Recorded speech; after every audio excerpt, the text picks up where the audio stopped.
नमस्कार, मी संकेत Deshpande. Top news Marathi चॅनलमध्ये आपलं स्वागत.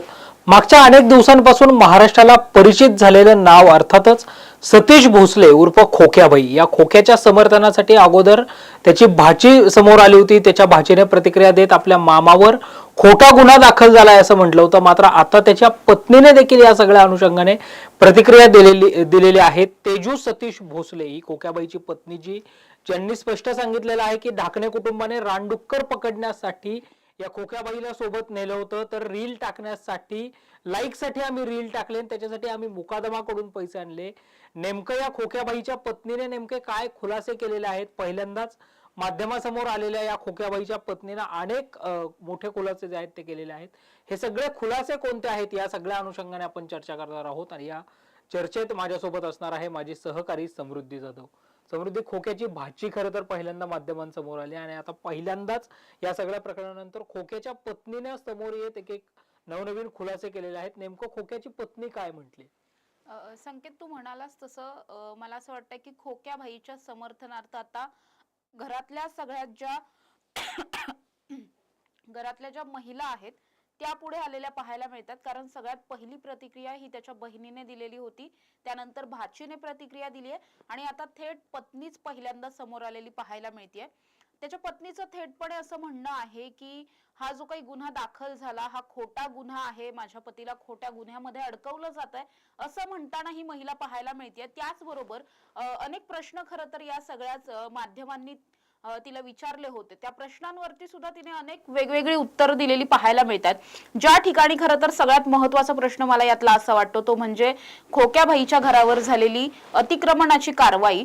अतिक्रमणाच्या कारवाईमध्ये हे सगळं घर पाडण्यात आलं. त्याच्यानंतर रात्रीच्या सुमारास त्याहूनही जास्त भयंकर म्हणजे कुठल्या खरं तर एक 20-22 अज्ञातांनी चेहऱ्याला रुमाल बांधलेल्या सगळ्याच लोकांनी मध्यरात्री येऊन त्याचं जे राहिलं साहिलेलं घर होतं किंवा इतर जे काही सामान होतं हे सामान जाळून टाकलं, आग लावण्यात आली, ज्यामध्ये अनेक कोंबड्या ज्या आहेत त्या सुद्धा भाजल्या गेल्या. त्याचबरोबर काही गाई, म्हशी आणि बकऱ्यांना सुद्धा या सगळ्याची धाग लागलेली पाहायला मिळाली. आणि आता आपण बघतोय की या सगळ्याच प्रकरणामध्ये स्वतः खोक्याबाईच्या पत्नीचं असं म्हणणं आहे की ज्या ठिकाणी अतिक्रमणाची ही कारवाई झाली आमच्या आजूबाजूला अनेक अशी घरं आहेत जी वनविभागाच्या जमिनीवरती उभी आहेत, मग कारवाई केवळ एकाच घरावरती का झाली? हा प्रश्न मला तर तसं पाहायला गेल्यास प्रचंड महत्वाचा वाटतो. कारण जेव्हा कुणीही आरोपी असतो तर तो स्वतः आरोपी आहे, त्याच्या घरचे आरोपी नाहीयेत, त्याचे कुटुंबीय आरोपी नाहीयेत. जसं आपण कालही संकेत या सगळ्यावरती चर्चा केली होती, त्याच्या कुटुंबातले जे कोणी ज्येष्ठ नागरिक असतील, लहान मुलं असतील, त्या सगळ्यांची यामध्ये काही एक चूक नाहीये. मात्र असं असताना सुद्धा थेटपणे झोपलेले लोक असताना त्यांचं राहिलं साहिलेलं घर सुद्धा जाळून टाकणं, घरातल्या वस्तूंची नासधूस करणं आणि मुख्य जनावरांचे कुठेतरी त्यांना सुद्धा या सगळ्यामध्ये जखमी करणं ही गोष्ट प्रचंड वेदनादायक आहे. सगळ्यात पहिलं म्हणजे तो आरोपी आहे, त्याला जी काही शिक्षा व्हायची ती कायद्याने होईलच. मात्र आपणही जर असेच वागायला लागलो तर गुन्हेगारांमध्ये सामान्य माणसामध्ये असा कितीसा फरक राहिला हा एक मुळात प्रश्न आहे. त्यामुळे तिचं असं म्हणणं आहे की या सगळ्यामध्ये आमच्या घराच्या आजूबाजूला अनेक अशी घरं आहेत ज्या घरांवरती सुद्धा अतिक्रमण विभागाची कारवाई होणं हे अपेक्षित होतं, कारण ही सगळीच घरं वन विभागाच्या जागेत आहेत. तिने हे सुद्धा कबूल केलंय की हो, आमचं घर याच जागेत आहे, आम्ही ही गोष्ट डिनाय करत नाही आहोत, ही गोष्ट खरी आहे की आम्ही वन विभागाच्या जागेवरती घर उभारलं, गेले अनेक वर्ष आम्ही याच जागेवरती राहतोय. अनेक वर्षात मात्र ही कारवाई कधीच झाली नाही, पहिल्यांदाच ही कारवाई झाली आणि केवळ एकाच घरावर झाली. आणि जरी ही कारवाई होणार होती तर आधी जरी आम्हाला नोटीस दिली असती तर मग आम्ही आमचा काहीतरी घर संसार जे काही राहिलेला होता, वस्तू होत्या, त्या सगळ्या बाजूला काढल्या असत्या आणि अतिक्रमणाची कारवाई करू दिली असती. मात्र असं सगळं असताना सुद्धा अचानकपणे यायचं आणि कारवाई करायची. त्यानंतरचे जी कोणी लोक आली होती त्या लोकांनी हे सगळं घर जाळलं. हे सगळं जे चालू आहे हा आमच्यावरती अन्याय अत्याचार चालू आहे. आणि त्याचबरोबर हा इतका पार्ट जो आहे तो मला या मुलाखतीमधला खरं तर बरोबर वाटतोय. त्याच्या पत्नीचं जे काही म्हणणं आहे ते बरोबर आहे. मात्र बाकीचे जे काही मुद्दे आहेत ज्याच्यावरती तू सुद्धा सुरुवातीला सांगितलंस, सगळ्यात पहिला मुद्दा हा की ज्या व्हिडिओमध्ये हा खोक्याबाई पैशांचे बंडलच्या बंडल फेकताना दिसतोय, अगदी माजोरड्यासारखा पैसा हाताळताना दिसतो असंही आपण म्हणू शकतो. कारण का गोरगरीब जनता, आपण जर त्याचं घर पाहिलं, त्याच्या घरातले कुटुंबीय इतर जर लोक पाहिले तर प्रचंड कष्ट करून खाणारे हे सगळे लोक आहेत असंच वाटतं. इतकी घरची गरिबीची परिस्थिती आहे अशा सगळ्या परिस्थितीतून वर आलेला हा माणूस हा इतके मोठमोठे बंडल घेतो आणि ते चक्क फेकतो. हे फार जास्त कुणालाही चीड आणण्यासारखी ही रील होती. त्या सगळ्यावरती त्याने स्वतः असं म्हटलं होतं की माझ्या कारखान्याच्या काही बिलांचे पैसे आलेले होते आणि त्यामधून मी हे सगळं केलं. तर दुसरीकडे आता त्याचीच पत्नी असं म्हणताना पाहायला मिळतेय की हे सगळे जे पैसे आहेत ते मुकादमाकडून घेतले होते, का तर रील बनवण्यासाठी. केवळ रील बनवण्यासाठी मुकदमाने हे पैसे दिलेच कसे काय, हा पहिला प्रश्न आहे. आणि जर हे पैसे दिले होते तर अशा पद्धतीचं रील बनवून मग हे पैसे परत दिले गेलेत का, हाही एक प्रश्न आहे. त्यामुळे हे उत्तर फार जास्त संशयास्पद म्हणण्यापेक्षा हास्यास्पद आहे असंच मी म्हणेल. कारण का केवळ रील साठी तुम्ही मुकादमाकडून इतके सगळे पैसे मागता आणि मुकादम तुम्हाला देतो. इतके चांगले मुकादम मुळात कुठे आहेत मला हेच कळत नाही. मुकादम आपल्या कामगारांचे पगारही वेळेवरती देत नाहीत काही दिवस. आणि असं सगळं असताना एखादा मुकादम जो चक्क इतक्या सगळ्या नोटांचे बंडल देतोय, हा एक मुद्दा आहे. दुसरीकडे जेव्हा काही शाळकरी मुलांना आपण बघितलं की त्याने धमकी दिली होती, जीवे मारण्याच्याही धमक्या देत होत्या, मारहाण करण्याच्या धमक्या तो देत होता, त्या सगळ्यावरती तिचं असं म्हणणं आहे की या शाळेतल्या ज्या मुली होत्या या मुलींची छेड काढली जायची आणि मुलींना छेडू नये म्हणून कुठेतरी या खोक्याबाईने त्या सगळ्या मुलांना दम दिला होता आणि त्याच्यानंतर या मुलांनी असं काहीही केलेलं नाहीये, अशी ही सगळी रील आहे. त्याचबरोबर या सगळ्याच प्रकरणावरती तिचं असं म्हणणं आहे की जे काही रील्स व्हायरल होत होत्या, कारण केवळ रील्स समोर आल्या आणि त्याच्यानंतरच खरं तर हे सगळं प्रकरण तापलेलं पाहायला मिळालं. या सगळ्या प्रकरणात अगदी ऍक्टिव्हली ऍक्शन घेण्यात आली ती केवळ रील्समुळे. त्यामुळे तिचं थेटपणे असं म्हणणं आहे की ज्या काही रील्स टाकल्या जात होत्या त्या केवळ आणि केवळ लाईक्स साठी टाकल्या जात होत्या. यातले बरेचसे प्रकार हे खोटे आहेत. बऱ्याचशा गोष्टी या केवळ व्ह्यूज मिळवण्यासाठी, लाईक्स मिळवण्यासाठी करण्यात आल्यात असं तिचं म्हणणं आहे.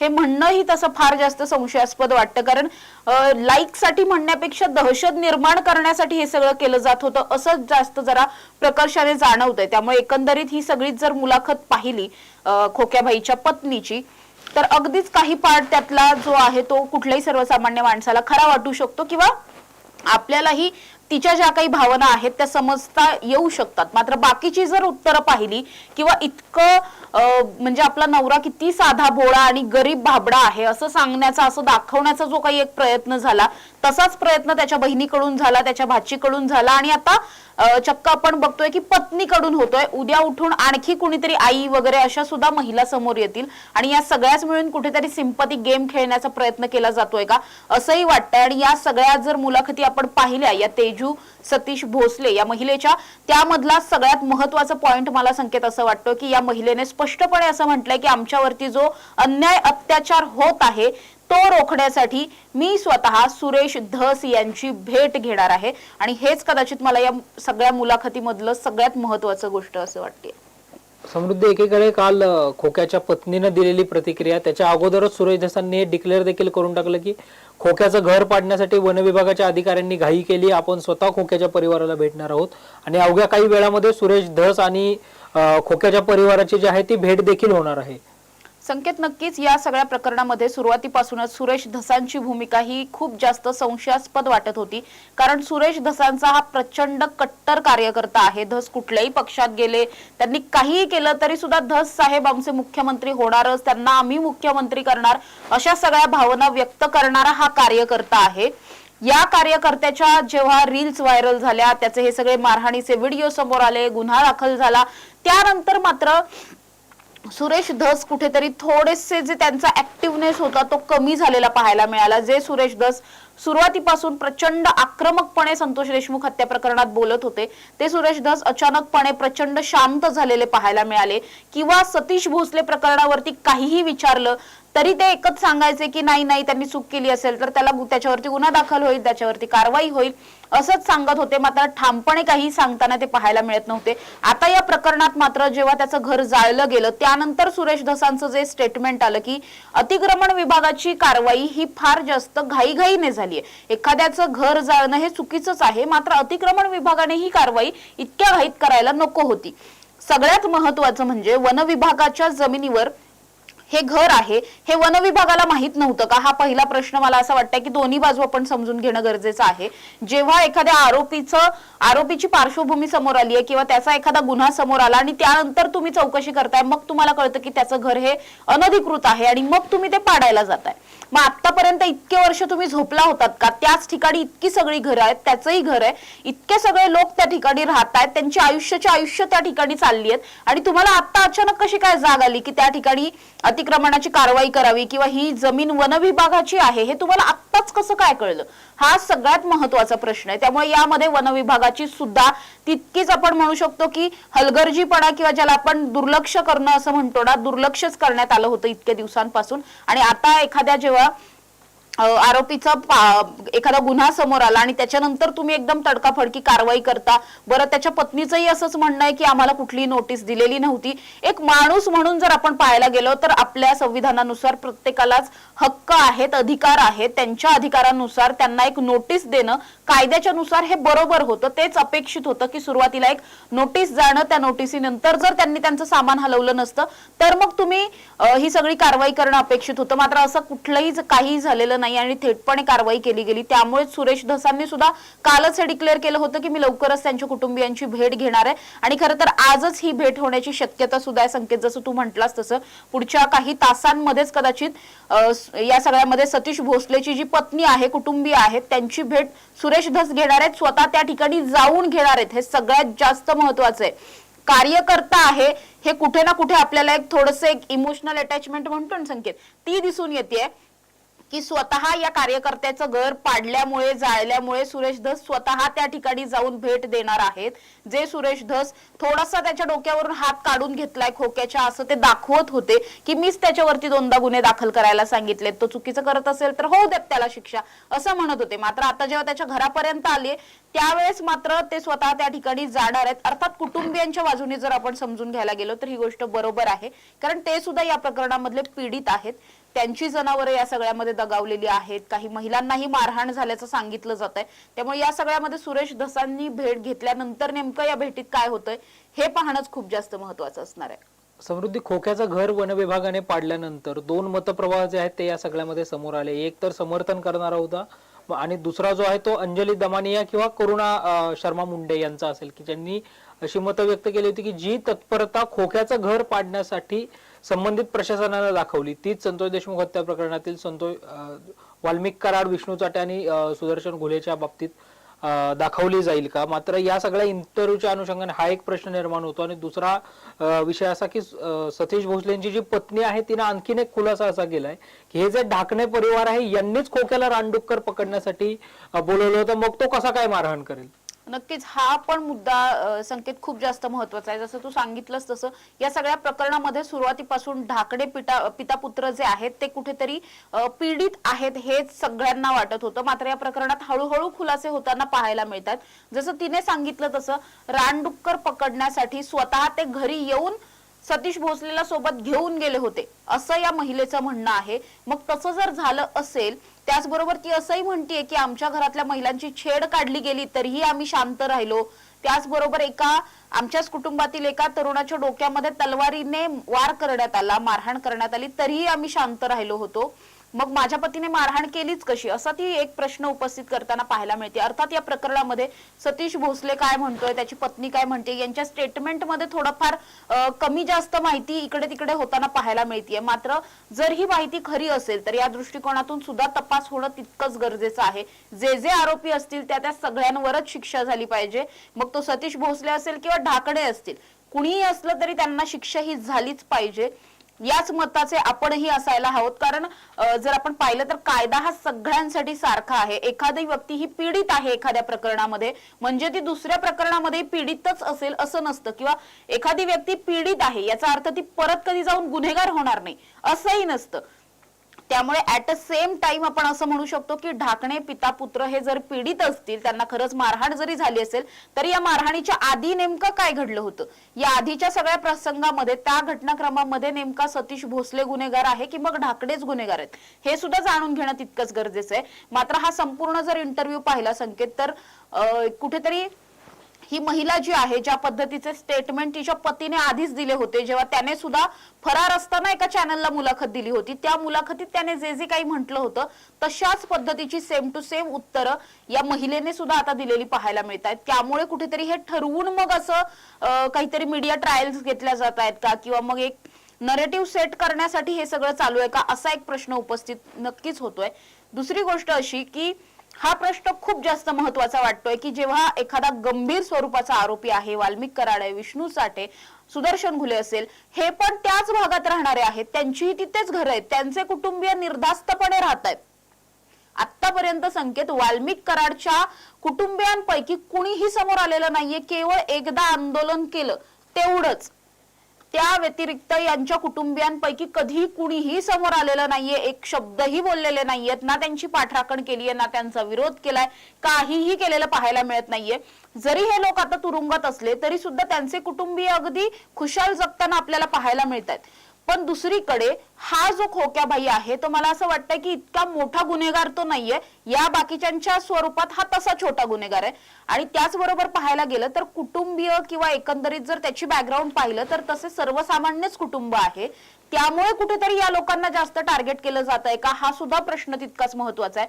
वाल्मिक कराडच्या घर सोडा, मी म्हणते त्याच्या अंगणात जाऊन पण एखादी कुंडी उचलून फेकायची तरी कुणाची हिंमत होणार आहे का, हा सगळ्यात महत्वाचा प्रश्न. इतकी सुद्धा हिंमत होणार नाही, जरी ते घर अतिक्रमणात असेल तरीही नाही व्हायची, किंवा व्हायची जरी असेल हिंमत तरी संकेत त्याच्यासाठी 10-15 फायली काढतील, त्याच्यावरती 7-8-10 सह्या करायला लागतील, त्याच्यात अजून वर्ष जाईल आपलं, आणि त्याच्यानंतर मग ही कारवाई होईल.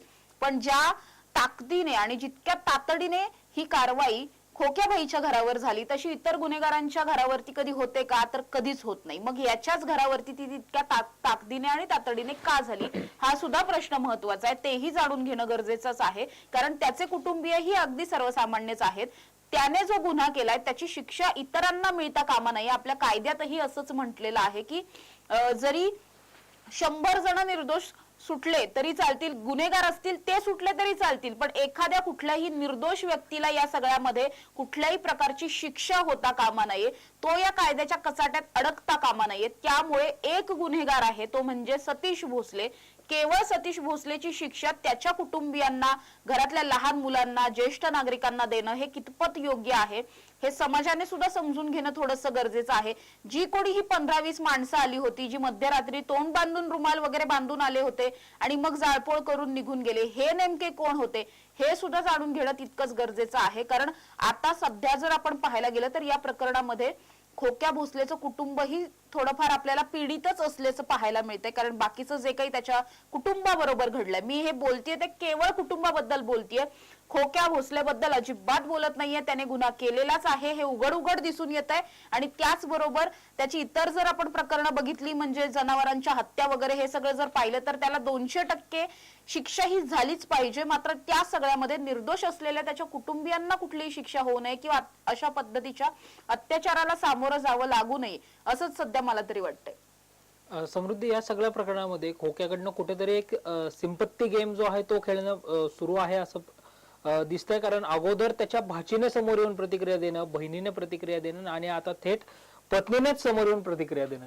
संकेत, ही गोष्ट मी पहिल्यांदाही म्हटले त्याच पद्धतीने, महिला जेव्हा एखादा स्टेटमेंट देते तेव्हा त्या स्टेटमेंटकडे बघण्याचा दृष्टिकोन हा सगळ्यांचाच वेगळा असतो. महिला या फार हुशारीने कदाचित या सगळ्या अशा पद्धतीच्या क्रिमिनल केसेसमध्ये चुकीची वक्तव्य करतात असं सहसा कुणाला वाटत नाही. त्यामुळे अनेकदा आपण पाहतो, म्हणजे इव्हन वाल्मिक कराडच्या प्रकरणात सुद्धा वाल्मिक कराडची आई समोर आली होती संकेत. जेव्हा ते आंदोलन झालं होतं त्याची आई समोर आली होती, त्याची पत्नी समोर आली होती. त्यामुळे अशा पद्धतीने जेव्हा जेव्हा गुन्हेगार असतात, या गुन्हेगारांच्या नेहमी महिला रिलेटिव्ह ज्या कोणी असतात त्याच अनेकदा समोर येतात. अगदी किरकोळही गुन्हेगार असेल तरी सुद्धा पत्नी, आई, बहीण, मुलगी अशा पद्धतीच्याच कुठेतरी या महिला ज्या असतात घरातल्या, त्याच समोर येऊन कुठेतरी डिफेंड करताना पाहायला मिळतात. किंवा आपण कसे अन्यायग्रस्त आहोत, आपण कोणावर अन्याय केला नाही, आपल्यावरच अन्याय कसा झालाय हे दाखवण्याचा प्रयत्न केला जातो आणि असाच प्रयत्न सध्या या कुटुंबाकडून सुद्धा चालू आहे असं आपण म्हणू शकतो. कारण त्यांच्यावर अन्याय झाला, त्यांचं घर जाळलं गेलं, त्याच्यामध्ये काही मुक्या जनावरं दगावली गेली वगैरे, हे या सगळ्या गोष्टी खऱ्याच आहेत. त्यांच्या कुटुंबातल्या काही महिलांना मारहाण झाल्याचा सुद्धा दावा त्या करतात. या सगळ्या चौकशी नक्कीच होईल आणि त्यानंतर काय खरं हे समोर येईलच. मात्र जरी त्यांच्यावरती हा सगळा अन्याय अत्याचार झाला असला तरी सुद्धा हा केवळ त्यांच्यावर झालेला आहे, हा सतीश भोसलेवर झालेला अन्याय नाहीये. कारण तो गुन्हेगार आहे, तो कायद्याच्या कचाट्यात अडकतोय, त्याची सगळीच प्रकरणं न्यायप्रविष्ट आहेत. त्यामुळे जी सिंपती मिळतीये ती केवळ त्याच्या कुटुंबियांना मिळतीये. किंवा मीही आतापर्यंत जी काही बाजू मांडते ही त्यांच्या कुटुंबियांची बाजू आहे, ही सतीश भोसलेची बाजू नाहीच आहे. त्यामुळे जी सिंपती मिळतीये ती त्याच्या कुटुंबियांना मिळाली तर ठीक आहे. मात्र ही सिंपती कुठेतरी सतीश भोसलेला मिळायला हवी आहे का? तर अजिबातही नाही. त्याला एक गुन्हेगार म्हणूनच ट्रीट केलं जावं असंच सध्या सगळ्यांनाच वाटताना पाहायला मिळत आहे. म्हणजे अगदीच जसं तू म्हटलास तसं अंजली दमानिया असतील, करुणा मुंडे असतील, हे सगळेच जण किंवा इव्हन सुरेश धसई जरी असतील तरी सुद्धा कुटुंबियांवरती अन्याय व्हायला नको. सिंपती जी काही आहे ती कुटुंबियांसोबत आहे, याच्याबरोबर थोडीही सिंपती नाहीये. याच्यावरती गुन्हा दाखल व्हावा, कठोरातील कठोर कारवाई त्याच्यावरती व्हावी, जास्तीत जास्त शिक्षा व्हावी असंच सगळ्यांचं म्हणणं असलेलं पाहायला मिळतंय. त्यामुळे हा जरी सिंपती गेम खेळला जात असेल तरी त्याची तितकीशी काही फरक या सगळ्या प्रकरणावरती पडेल किंवा या सगळ्यामुळे कुठेतरी हे प्रकरण प्रभावित होईल असं सध्या तरी दिसून येत नाहीये संकेत. समृद्धी, बीड मधली गुन्हेगारी ही सातत्याने एक चर्चेचा विषय जी आहे ती बनत चाललेली आहे. आज तर थेटपणे अजित पवारांवरच अंजली दमाने यांनी टीका केल्याचं पाहायला मिळालं की अजित पवारांसारखा पालकमंत्री असताना अशा स्वरूपाच्या घटना का घडतायत? मग खोक्याबाई असेल किंवा आष्टीमध्ये झालेली आजची हत्या असेल, या सगळ्यामुळं पुन्हा याचे कुठेतरी राजकीय म्हणजे राजकीय आपला हे जे आहे ते साधण्यासाठी कुठेतरी प्रयत्न केला जातोय. संकेत, मला असं वाटतंय की या प्रकरणात जर आपण पाहिलं तर जेव्हा अजित पवारांची बीडच्या पालकमंत्रीपदी निवड झाली होती त्यानंतर संपूर्ण महाराष्ट्राला प्रचंड आनंद झाला होता. कारण अजितदादा हे सुरुवातीपासूनच प्रचंड तडकाफडकी निर्णय घेणारे, कडक शिस्तीचे नेते म्हणून ते प्रसिद्ध आहेत. त्यांच्या अगदी आक्रमक निर्णयांसाठी ते प्रसिद्ध आहेत. असं सगळं असताना सुद्धा अजित पवार खरं तर पालकमंत्री झाल्यानंतर फारसा काही बदल झाला असं मला तरी कुठेच जाणवत नाहीये. त्यामुळे त्यांच्यावरती जे काही टीका होत आहेत ह्या टीका होणारच आहेत, या तुम्ही डिफेंड करूच शकत नाही. तुम्ही काय करताय मग याचं तरी तुमच्याकडे काही पुरावे आहेत का की बाबा मी पालकमंत्री झाल्यापासून मी हे केलेलं आहे असं दाखवण्यासाठी अजित पवारांकडे काही आहे का? किंवा ते पालकमंत्री झाल्यानंतर तिथली काही गुन्हेगारी कमी झाली आहे किंवा आणखी असं काही झालंय का ते तरी त्यांनी दाखवावं.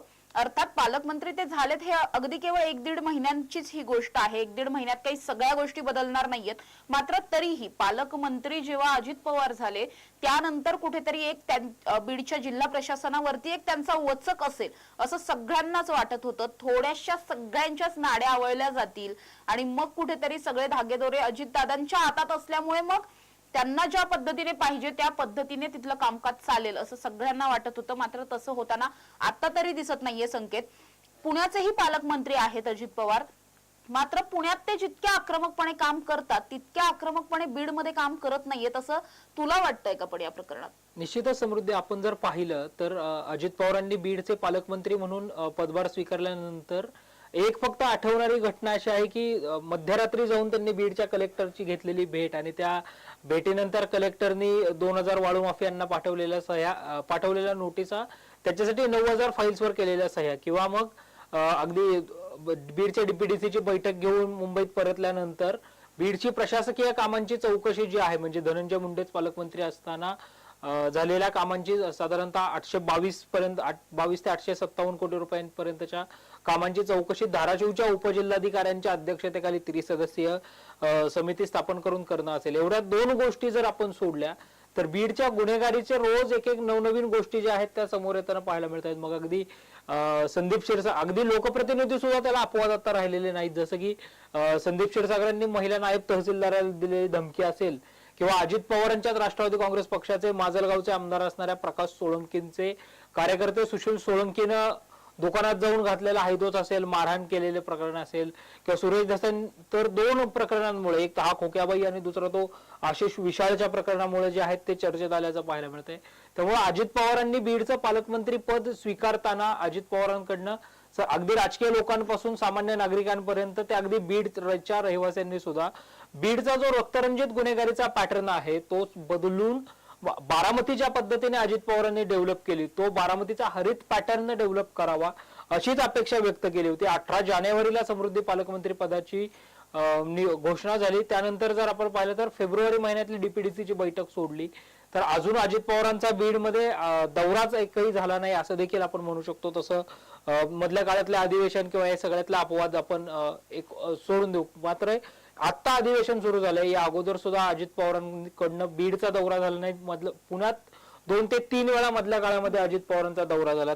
ज्या तुलनेत तू जसं सांगितलं सुरुवातीला तसं अजित पवार पुण्यात जेवढे आक्रमक दिसतात तेवढे जर अजित पवार बीडमध्ये दिसले किंवा झाले आणि जर आपण पाहिलं तर प्रशासनावर पकड असणारा नेता अशी खरं तर अजित पवारांची ओळख आहे. त्यामुळं हे सगळं म्हणजे हा माझा तो माझा हा याच्या जवळचा असं न म्हणता अजित पवार खरं तर असं काम करत नाहीत आणि तसं करूही नाहीये. हेच जर अजित पवारांनी केलं तर निश्चितच ही बीडची गुन्हेगारी जी आहे ती कमी होऊ शकते असं वाटतं. समृद्धी संकेत, या सगळ्याच प्रकरणामध्ये मला आता असं वाटतंय की अजित पवारांचं जर एकंदरीत भूमिका आपण पाहायला गेलो तर मला असं वाटतं की बारामती असेल किंवा मग पुणे शहर असेल, पिंपरी चिंचवड असेल, हा सगळा जो भाग त्यांनी आतापर्यंत खूप चांगला सांभाळला किंवा आपण असं म्हणू शकतो की अजित पवारांच्या कारकिर्दीमध्ये या सगळ्या तिन्ही शहरांचा बऱ्यापैकी विकास झाला, खूप जास्त विकास झाला. विजनरी नेते म्हणून खरं तर अजित पवार प्रसिद्ध आहेत पहिल्यापासून. अर्थात प्रत्येक नेता म्हटला की त्याची काही ना काही प्रकरणं ही असतातच. अजित पवारही त्याला काही अपवाद नाहीयेत.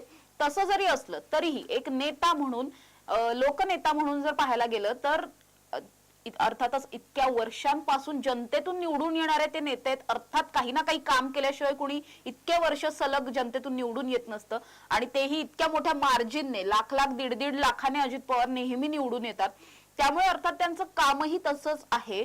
मात्र बीड सारखा एखादा जिल्हा, मुळातच ग्रामीण भाग आणि त्याच्यानंतर तिथे असलेले हे सगळे अगदी पुणे, पिंपरी चिंचवड पेक्षा प्रचंड वेगळ्या स्वरूपाचे प्रश्न, हे सुद्धा मला खूप महत्वाचे वाटतात. ते म्हणजे पुण्यात आपण इतके सगळे जसे बीडचे प्रश्न, बीडच्या समस्या आणि पुण्याच्या समस्या जर आपण कम्पेअर करायला गेलो तर फार वेगवेगळे विषय आहेत. अर्थात गुन्हेगारी पुण्यातही आहे, गुन्हेगारी बीडमध्येही आहे. मात्र बीडचा पॅटर्नच काहीतरी वेगळा आहे. बीड म्हणजे हे महाराष्ट्रात कुठे असा पॅटर्न असेल का गुन्हेगारीचा, हाच प्रश्न पडतोय. पुण्यातही तितकीच भयानक परिस्थिती आहे. मात्र तरीही बीडच्या मानाने पुण्यातली परिस्थिती ही वेगळी आहे. त्यामुळे इतक्या वेगवेगळ्या प्रकारच्या ह्या परिस्थिती हँडल कशी करायची किंवा जितके अजित पवार इथे रुळतात, इथल्या कामकाजामध्ये त्यांना आनंद होतो, इतक्या मनापासून ते या जिल्ह्यासाठी काम करताना पाहायला मिळतात, तितकेच मनापासून ते त्या जिल्ह्यासाठी काम करतायत का खरंच, हा एक प्रश्न पडतो. अर्थात आव्हानं त्यांनाही असणार आहेत. कारण मुळात तसं पाहायला गेल्यास अजित पवारांचं काम हे शहरी भागात आहे किंवा बारामती जरी म्हटलं तरी बारामती फार जास्त गावखेड कधीच नव्हतं. आता पाहायला गेलं तर पुण्या मुंबईला लाजवेल अशा पद्धतीची बारामती आता उभारलेली पाहायला मिळते. त्यामुळे स्वतः पूर्ण त्यांचा कार्यकाळ हा तसा शहरी भागात गेलेला आहे आणि पूर्णपणे मराठवाड्याचा भाग, ग्रामीण भाग, तिथले प्रश्न खूप वेगळे आहेत, तिथल्या समस्या खूप वेगळ्या आहेत. त्या सगळ्या समस्या समजून घेऊन त्याच्यावरती काम करणं हे अजित पवारांसाठी सुद्धा आव्हानात्मक आहे. जरी ते इतके मोठे नेते असतील तरी त्यांच्यासाठी सुद्धा हे आव्हान आहे. मात्र ते आव्हान त्यांनी खरंच घेतलंय का स्वतःच्या मनावरती, हाच खरं तर एक प्रश्न आहे. कारण तसं जर त्यांनी घेतलं असतं तर आतापर्यंत बऱ्यापैकी सुधारणा दिसून आल्या असत्या, 1-2 तरी चांगले निर्णय दिसून आले असते. जसं तू म्हटलं संकेत, त्या पद्धतीने त्यांनी दौरा सुद्धा बीडचा केलेला नाहीये. एकच दौरा झालाय, त्याच्यानंतर ते बीडला गेलेच नाहीत, जे जाणं गरजेचं होतं. कदाचित पुण्याचा एखादा दौरा कॅन्सल करून बीडला गेले असते तरीही चाललं असतं. कारण बीडकडे आता सध्या संपूर्ण देशाचंच लक्ष लागलंय आपण असं म्हणू शकतो. त्यामुळे अजितदादांकडून प्रचंड अपेक्षा सगळ्यांना आहेत. ज्या अर्थी धनंजय मुंडेंना पालकमंत्री पद नको आणि अजित पवारांना द्या असं म्हटलं जात होतं, त्या अर्थी धनंजय मुंडेंच्या कार्यकाळामध्ये जो काही भोंगळ कारभार चालू होता तसा पुन्हा चालू नाहीये, यासाठी स्वतः उपमुख्यमंत्री, अर्थमंत्री असलेल्या एखाद्या मंत्र्याचं तिथं नियुक्ती करा अशी मागणी होत होती. आणि असं असूनही जसा कारभार धनंजय मुंडेंच्या काळात चालत होता तसाच आताही चालत असेल तर मग दोन इतक्या मोठ्या नेत्यांची ही जी काही, म्हणजे धनंजय मुंडे आणि अजित पवार, फार मोठे गॅप आहे या दोघांमध्ये आपण असं म्हणू शकतो. प्रचंड ज्येष्ठ आहेत अजित पवार धनंजय मुंडेंना. त्यामुळे दोन नेते जर आता बदलले गेले असतील तर यांच्याही कार्यकाळात तसंच घडू नये जसं मुंडेंच्या वेळेस झालं होतं, असं कुठल्याही सर्वसामान्य बीडकरांना सुद्धा वाटेल आणि इतर जनतेलाही वाटूच शकतं. त्यामुळे अजितदादांनी या सगळ्यामध्ये ऍक्शन मोडवरती येणं प्रचंड गरजेचं आहे. अन्यथा ही जी काही टीका त्यांच्यावरती होतीये ही अशीच होत राहील आणि कदाचित जास्त प्रमाणात सुद्धा होताना दिसू शकते. संकेत, निश्चितच समृद्धी म्हणजे केवळ धनंजय मुंडेंना स्थानिक पातळीवर विरोध होतोय आणि मग ते पालकमंत्रीपद आपल्या पक्षाकडे राहिलं पाहिजे म्हणून अजित पवारांनी पालकमंत्रीपद स्वीकारलं, अशी भावना जी आहे ती बीडकरांच्या मनामध्ये राहता कामा नये. जे प्रशासनातला दादा अशी दादांची ओळख आहे ती खऱ्या अर्थाने इथे दाखवण्याची संधी अजित पवारांकडे आहे आणि ती दाखवावी अजित पवारांनी अशीच अपेक्षा आहे. तुर्तास जर आपण पाहिलं तर आपला जो विषय होता समृद्धी, खोक्याबाईच्या अनुषंगाने त्याची बहीण, नंतर भाची, नंतर पत्नी समोर आलेली आहे. आता खोक्याला 7 दिवसाची पोलीस कोठडी देखील झालेली आहे. काही वेळात सुरेश धस देखील खोक्याला भेटण्यासाठी जाणार आहेत. या सगळ्या विषयातले अपडेट्स घेऊन आम्ही अगदी वेळोवेळी तुमच्यापर्यंत येणार आहोत. तोपर्यंत पाहत रहा टॉप न्यूज मराठी, आपला महाराष्ट्र आपली बातमी.